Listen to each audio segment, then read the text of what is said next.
তাকিয়ে থাকবে?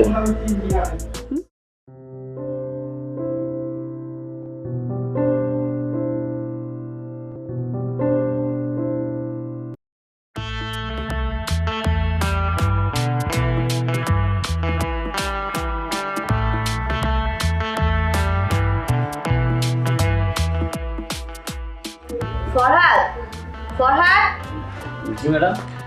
ফরহাদ আমার জন্য এক গ্লাস পানি নিয়ে আস। আচ্ছা ঠিক আছে ম্যাডাম। জি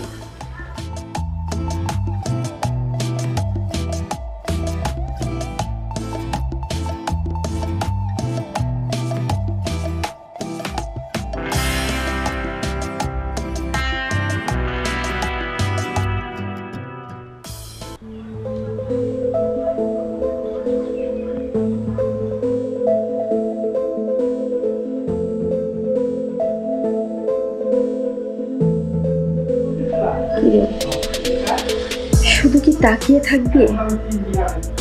অপরূপ।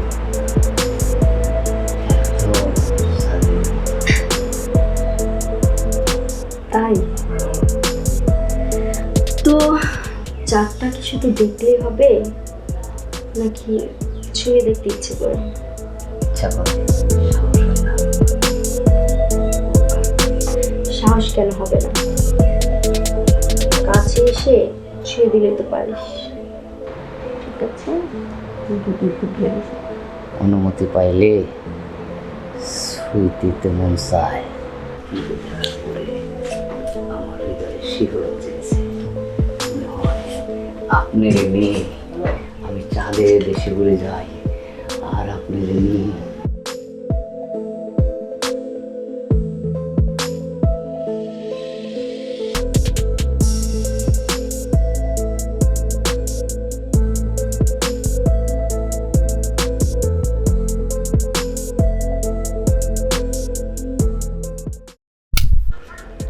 ছোট লোকের বাচ্চা, তোর এত বড় সাহস তুই আমার শরীরে টাচ করিস? হ্যাঁ, কে দিয়েছে এত বড় সাহস তোকে?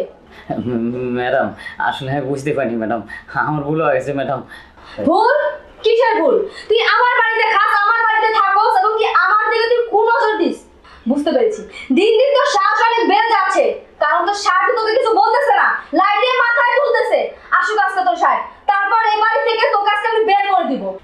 না ম্যাডাম, আমাকে বাড়ি থেকে বাইরে করে দিন না ম্যাডাম। আমি আমার পেটে লাগতে পড়বে, আমি নাকা মরে যাবো ম্যাডাম। দেখেন ম্যাডাম, আমার চোখে না কেমন জানি গোলক দাদা দেখছিলাম ম্যাডাম। প্লিজ ম্যাডাম, আমি জীবনে আর এখানে ভুল করবো না ম্যাডাম। যখনকার মালকিনের গায়ে হাত দেওয়ার সময় মন থাকে না, হ্যাঁ, যে আমি কি কাজ করতেছি, আমার পেটে লাথি দিবে কি দিবে না? আমার ভুল হয়ে গেছে ম্যাডাম। আজকে তোর স্যার বাড়িতে আসুক, এর একটা ব্যবস্থা আমি করব, দেখিস তুই। আরে কি ব্যাপার ভাই, কি হয়েছে? কি হয়েছে? হ্যাঁ, আজকে ও কি করেছে জানো? কি করেছে? তোমার লাইফে ও দিন দিন মাথায় উঠে যাচ্ছে। আরে বাবা কি করেছে বলবা তো আমাকে। ও আমার শরীরে হাত দিয়েছে। কি বলছো তুমি এটা? তোমার শরীরে হাত দিয়েছে? সবকিছু তোমার কারণে হয়েছে। কি রে ফরহাদ? স্যার স্যার স্যার আমি আসলে স্যার আমি কি স্যার স্যার এই যা করে রে বাচ্চা। সামান্য তুই আমার বাসার কাজের লোক হয়ে তুই আমার বোর শরীর স্পর্শ করেছিস? এই তোকে তোমার সাহস কে দিল? কে দিল তোমার সাহস? এজন্য কাজ হবে না স্যার। আমি আসলে স্যার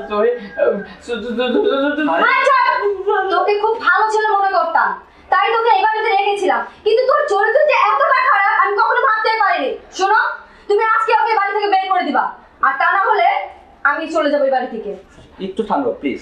স্যার শোন, তোকে আমার আর এই বাসায় কখনো দেখতে চাই না, বের হয়ে যাবি।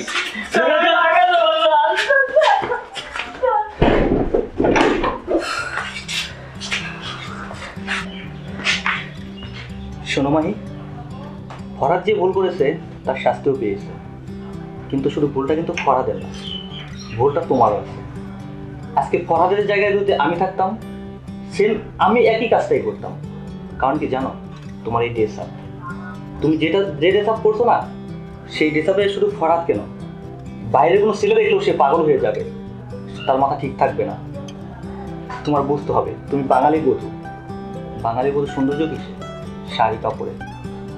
তুমি তা না করে তুমি মডার্ন ড্রেস করো সবসময়। তোমাকে কি দেয়নি আমি?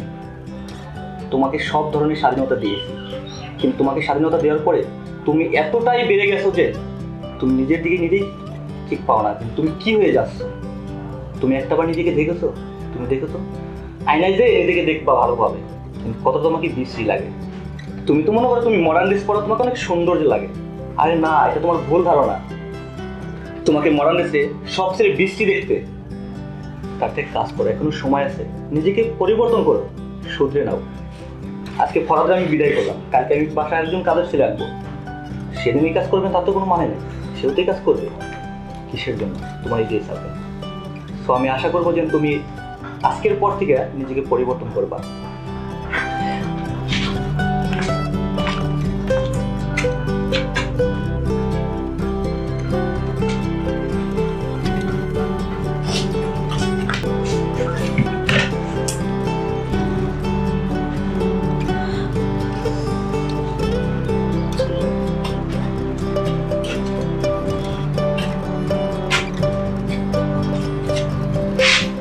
বাহ, কিন্তু তোমাকে অনেক সুন্দর লাগতেছে সত্যি।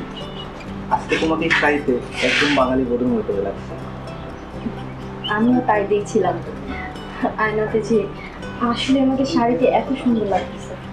শোন, তুমি তো এতদিন মডার্ন ড্রেস করেছো, আর আজকে শাড়ি পরেছো। তুমি নিজেই বলো যে তোমাকে কিসে পারফেক্ট লাগে, তোমার এই শাড়িতে না তোমার মডার্ন ড্রেসে? দেখো, পিছের কথা বলে আমাকে লজ্জা দিও না। আমি একদিন ভুলছিলাম। আসলে তুমিই পারফেক্ট ছিলে, ঠিক ছিল, সবসময় আমাকে জ্ঞান দিতে। আমি আমার নিজের ইচ্ছা মতো চলতাম। আমি কখনো ভালো দিকটা বুঝিনি, কিন্তু এখন যখন দেখতে পাচ্ছি যে আমাকে শাড়িতে এত সুন্দর লাগছে, তাই আমি কথা দিচ্ছি আজকের পর থেকে আমি সবসময় শাড়ি পরে থাকবো। আমি আর মডার্ন ড্রেস করবো না, ওইগুলি সব আমি ডাস্টবিনে ফেলে দেবো। আর কখনো তোমার অমতের বাইরে যাবো না। সত্য কথা, আজকে আমি অনেক হ্যাপি। আজকে আমি মনে করছি যে আমি সত্যিকারের একটা বাঙালি বধূ পেয়েছি আমার ঘরে। এতদিন তোমার কারণে আমার কোনো আত্মীয় স্বজন আমি বাসায় আনতে পারিনি, কিন্তু এখন থেকে আমার আত্মীয় স্বজন আমি বাসায় আনতে পারবো, কারণ তুমি তো আমার বাঙালি বধূ, এখন আর মডার্ন বউ নেই, তাই না? হ্যাঁ, ঠিক বলেছো। তোমার যত আত্মীয় স্বজন আছে সবাইকে দাওয়াত দিবে, কালকে আসতে বলবে, আমি সবাইকে রান্না করে খাওয়াবো। জি, যথাজ্ঞে ম্যাডাম, আপনার কথা অবশ্যই আমি মানবো।